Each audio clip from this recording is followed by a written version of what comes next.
Twilight visitors at the old general store. Some years ago, my husband and I moved from the big city way out into the country to an old general store that he was restoring into a home. When our friends came from the city to visit, they always remarked, sometimes with a shudder, on how far out in the country we seemed to be, down a long series of steep and winding roads, which twisted up and down the mountains. Until they reached our house, I had the same feeling of isolation at first.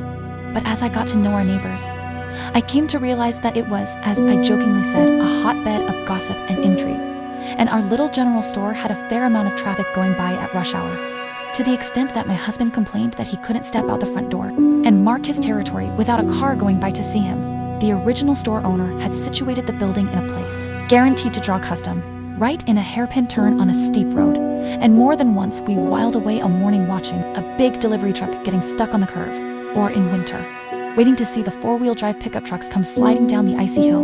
On the other side of the building, a line of railroad tracks almost hugged the basement wall, so that the train blasted its horn right below our bedroom window at odd hours of the night.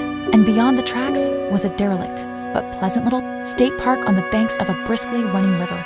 The river was popular with whitewater rafters, and in flood season the water would rise almost up to the railroad tracks, and we could look out and see refrigerators bobbing by in the current, or sometimes a party of crazy daredevils who decided to try their luck on a conflatable kayak, or a covey of police officers standing on the nearby bridge and waiting to rescue and arrest just such a party of daredevils. With such a semi-prominent yet seemingly isolated location, we encountered a fair number of interesting characters over the years, not to speak of the neighbors who came and went.